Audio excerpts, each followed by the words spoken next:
Welcome back. In 2020, our world changed and so did the future of work. Due to pandemic restrictions, many longed for a return to normalcy, but our society may need to adapt to a new way of working and living. Joining me for discussion on the future of work is Dr. M Kropp, Vice President and Chief of Research at Gartner. Doctor, thank you so much for joining me. Thanks for having me. I appreciate it. Now, you recently wrote an article titled 11 Trends That Will Shape Work in 2022 and Beyond. And you write that we've been living through the greatest workplace disruption. Now, most of the country is trying to navigate what the workplace will actually look like. Can you first start off by telling me your initial thoughts on this? Yeah. So back in March of 2020, when the pandemic first hit, it was one of the hardest experiences that anyone who's ever had to manage employees has ever had to go through. But the experience that everyone had was very consistent, it was very similar. We mostly all went and worked from home for those of us who had jobs that could be done that way. What's going on now, though, is going to be even harder than what we experienced in March of 2020. And the reason why is that it's not an even and consistent experience.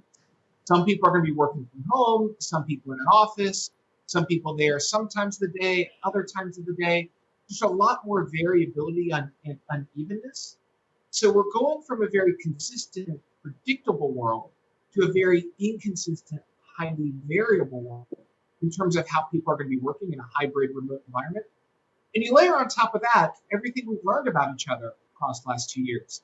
The importance of things like social justice, inclusion, the health and concerns that our employees have about themselves and their families and their communities. So you layer all of that on top, and it's just going to be an incredibly complex and difficult work environment to manage going forward. But if we do it well, we're going to be rewarded with employees that are higher performing, more likely to stay, and some significant cost savings for our organization. So, in that same article, you state that fairness and equity may be a problem for some organizations. Can you further explain that? Yeah, one of the things that we've really started to see and has been uncovered the last couple of years is that different employees are treated differently. And that is creating a lot of significant problems. Here are some examples. So there's some employees that have moved to a lower cost of living location, but are having just the same impact as others who live in a higher cost of living location. Should we pay them differently or not?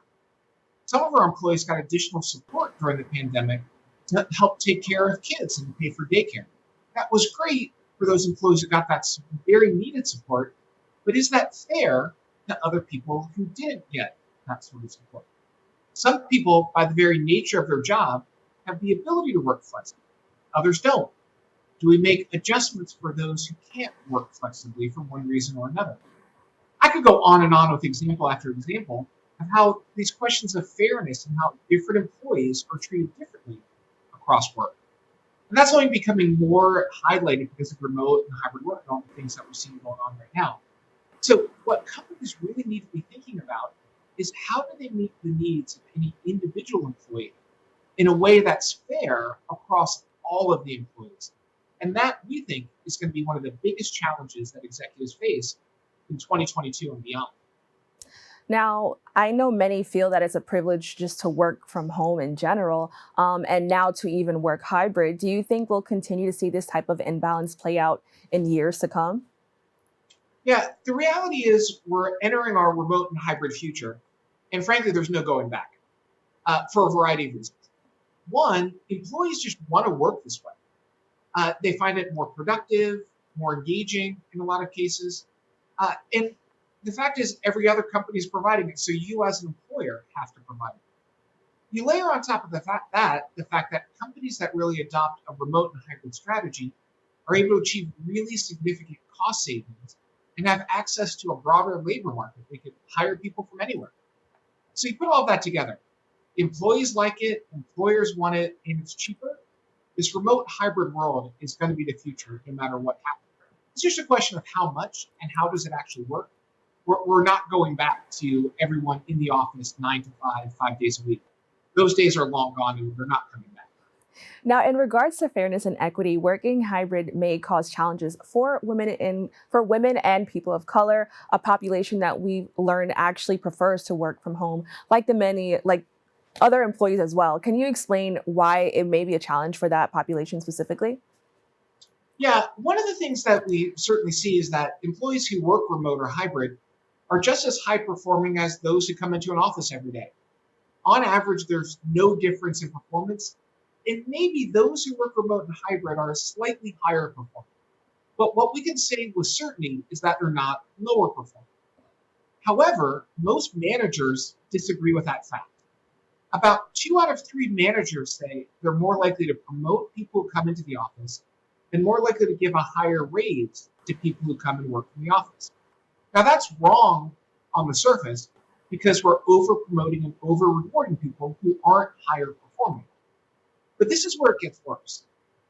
Women and people of color are more likely to say that they want to work remote or hybrid by about 10 percentage points. So if more women and people of color work remote and hybrid, and managers are biased against people who work remote and hybrid, the net effect of that is the diversity in our leadership pipelines will get worse. The gender wage gaps that almost every company has will get worse. So we have to be really cognizant of making sure we're treating people fairly who work remote and hybrid. Because if we don't, our organizations are going to become less diverse and less inclusive. Thank you so much for explaining that because when I first read that, I was a little shocked and I thought it would be like a different reason. But I'm really happy that you explained that. And I think it's something that people should definitely look into a little bit more. Now, can you tell me more about the war for talent and the great resignation? In regards to the future and current state of work, these are terms that are being used a lot. So can you first start off with the great resignation? Yeah, so when people are talking about the great resignation, what they're talking about is just the incredibly high level of turnover that is existing across most organizations. Depending upon what you look like, what you look at, what segment you use, what industry, all those sorts of things, we're having millions of people quit every quarter. In fact, we're seeing more turnover now than we've seen in any of our lifetimes in the workplace. And if this pace of turnover stays where it is, companies are going to see 1 out of 3 employees quit in the 12-month period. That's incredibly high turnover. So when we talk about the great resignation, that's what we're talking about. Lots of people quit. When we talk about the war for talent, what we're talking about is the difficulty that companies have attracting talent and getting people to join their company. Now, what a lot of companies are doing is simply just trying to pay people more money to get them to come and work.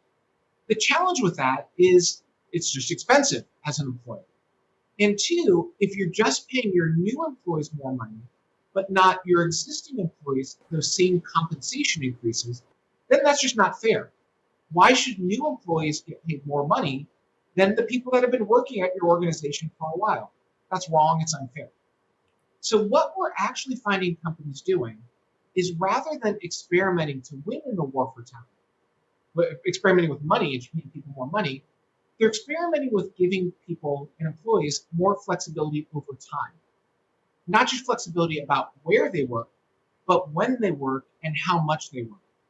So you might have seen a lot of the talk and excitement now about the idea of a 32-hour work week or a 4-day work week.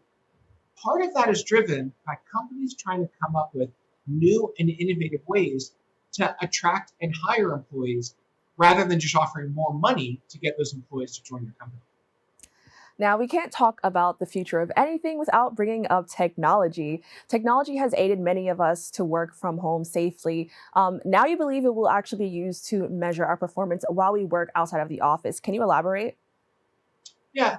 So before the pandemic, about 30% of large employers use some sort of monitoring software to keep track of at least some of their employees.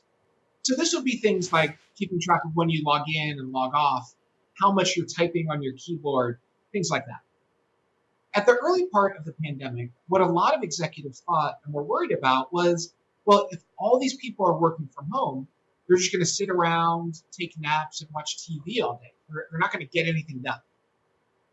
And so, in response, what many of them did was buy more modern technology to track their employees. And for large employers, that number is now up to about 60% of large employers have this sort of monitoring and tracking software for at least some of their employees. Now, that has given them great insights into how much people are working, where are they struggling, what are they working on, and so on. It can also be used for bad purposes, but for the most part, it's used to really help employees. But you put that monitoring technology together with all of the video technology that we're using now to engage with each other, to have meetings, to connect, and so on. Employers have an enormous amount more of data and information about their employees. So again, it's gone from 30% to more than 60%. And they're starting to use that information to figure out who are their highest performing employees, which employees are making the biggest contribution, who's working the hardest, and so on. So the tools that we're now using to do our job are also becoming the tools that companies are using to track us doing our job. Wow. So I think that's really interesting. And in the article, there are so many other trends that we may see in the future. We have about 2 minutes left. Could you quickly just say, do you think that we'll actually benefit from adapting to a non traditional form of work? Yeah, what we certainly see from all the research we've done, all the analysis, all the surveys, everything like that we've done, is that when companies and employers enable this sort of flexibility for employees, those employees are better off and the company's better off. And here's what I mean by that. There's some people that naturally work better in the mornings or the afternoons. There's some people that just naturally work better from home and others in an office place. And when we give our employees that flexibility, they're more productive, they're less likely to quit, which is good for the company. But it's also really good for the employee.